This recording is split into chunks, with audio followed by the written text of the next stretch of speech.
noticia de último momento que consterna a todo el país. Ay, sí, a todo el país, no una parte sola. Ay, ¿te imaginas? Todo el mundo así re loco con los huevos llenos. Y bueno, ay, no. ¿Qué te pasa, pelotuda? Tantas veces me mataron, tantas veces me morí. Sin embargo estoy aquí Flash resucitado. informativo. Muere Piñón Fijo.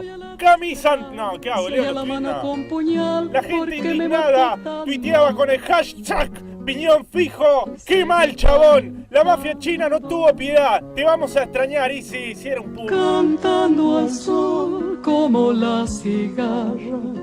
Así es, también vimos cómo fue tendencia global, tendencia mundial en Argentina, en Perú y en Groenlandia. Pan, en estos postas, eso de Piñón Fijo, voy a llorar. Es mi infancia, lo amaba, boludo, cara de forra. Dígame que esto es una joda, estoy soñando. Está haciendo el chuchuá en un lugar mejor, sí, en el infierno. Payaso diabólico, malo, me caía mal.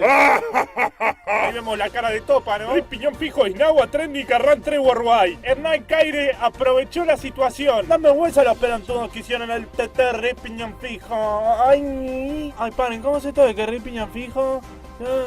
Hace 5 años, era mi ídolo y todos lo querían, pero ahora lo quieren todo, anda la puta que te parió. Una lástima, pobre Piñón, ahora sí quedó fijo. Fumeito me merca, vieja. Ah, no, pero ese no tiene nada que ver, ¿eh? Ay, sacame la duda, porque hasta en Wikipedia lo publicó como que muerto está. Igual se murió hace poco, dice Wikipedia. Ay, bendito, dicen que es mentira, ¿eh? Es que es mentira, ¿eh? No vayas a caer. Acá vemos a Cristina Fernández de Fijo. ¿Cómo te sentís, Cristina?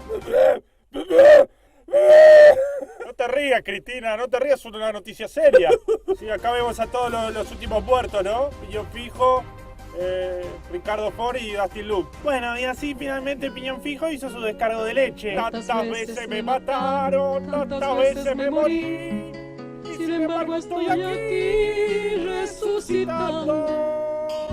Cantando al sol como la cigarra.